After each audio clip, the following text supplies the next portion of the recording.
We look at this classification, what are the foods which fall under this? There's no need to look at the positive because a whole lot of them are positive, I can't produce a list.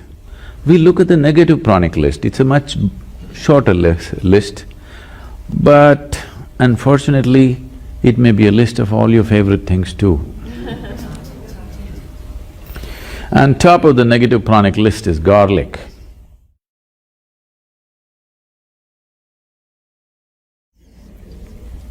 Garlic is a very powerful medicine, but it's one thing to consume something as a medicine and it's an entirely different thing to consume it as a daily food substance.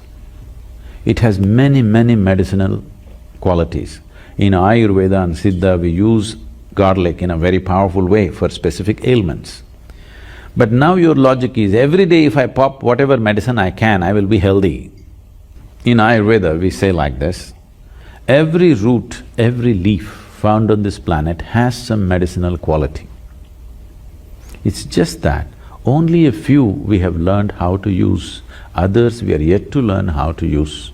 Otherwise, every one of them has some medicinal quality if we are willing to pay attention and learn how to use them. So now if you want to be healthy, what you do is, anyway it's fall time, there's a lot of leaf. Just go and eat as much leaf as possible and also take up a few roots and eat it, you will be very healthy. That's not how it works. Something specific for a specific problem is different.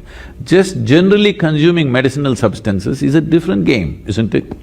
Garlic is a very powerful medicine if properly used. Daily consumption, no, because it plays on your nervous system big time. It is a very strong nervous stimulant. If you use garlic, your nervous system gets stimulated in a big way. Anything that stimulates nervous system holds you up for some time and then dumps you. Daily usage of nervous stimulants in any form will slowly get you to a place that you become insensitive to life, that you cannot experience. Now, you're holding dog as the ideal because he's more sensitive than you. His nervous system is far more sensitive than you because he can feel things and know things that you cannot know. This is a higher design than the dog, isn't it so? Shall I continue with the list or just leave it? I don't want to become unpopular here. Garlic, onion, asafoetida, green chilies. Oh, asafoetida, maybe you're not used to it, it is something very commonly used in Indian cooking, it's a very strong stimulant.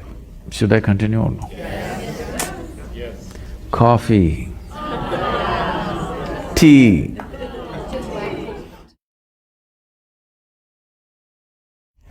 Any kind of tea? No, tea means… the caffeine tea is the tea. Other things are just placebos. Okay, they're not tea. You can boil any flower, any leaf, any root and call it tea, that's not tea. Tea means the tea leaf, which is caffeine. All these are nervous stimulants. Once in a way if you drink, they have some benefits. But if it becomes a daily thing, slowly it dulls your nervous system. Your ability to experience life is gone. We are looking at this dimension of the food mainly in terms of your sensitivity to life. Largely people are ego-sensitive, they are not life-sensitive, they can't feel life. For them, only their thought and emotion is life because they can't feel life.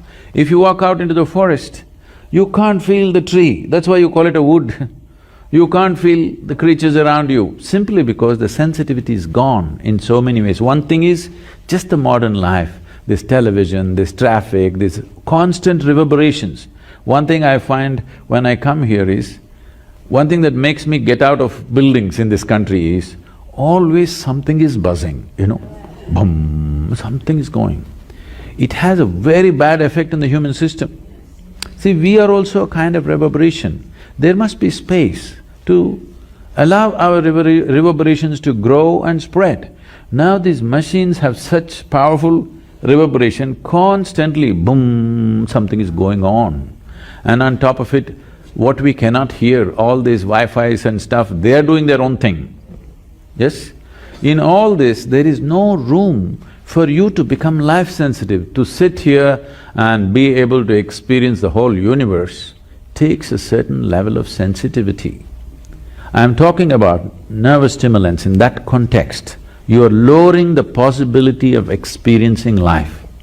See, for example, if you just touch this, not everybody will feel just a touch the same way.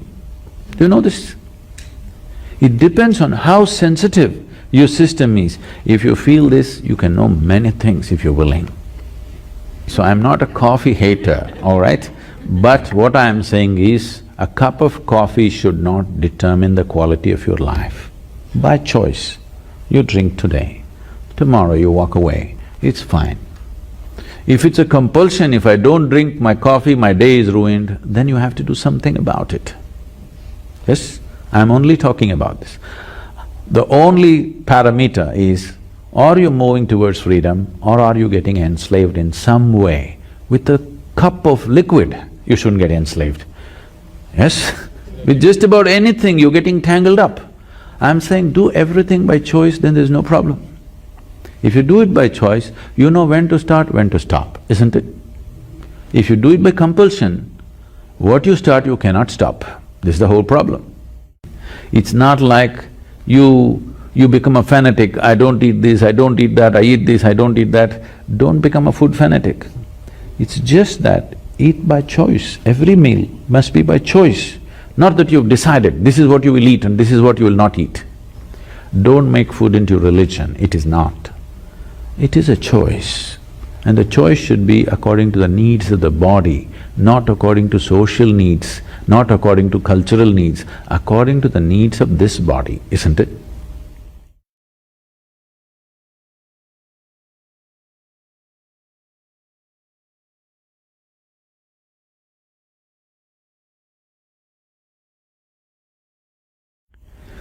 So, among the positive pranic foods, there are a few foods which are very, very positive.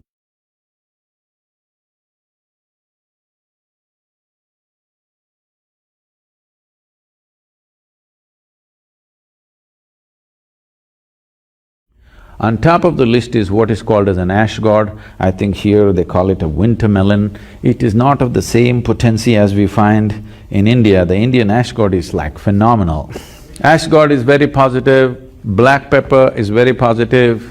Honey is one substance on the planet whose chemical composition is very close to that of human blood. Daily consumption of honey can do wonderful things to you.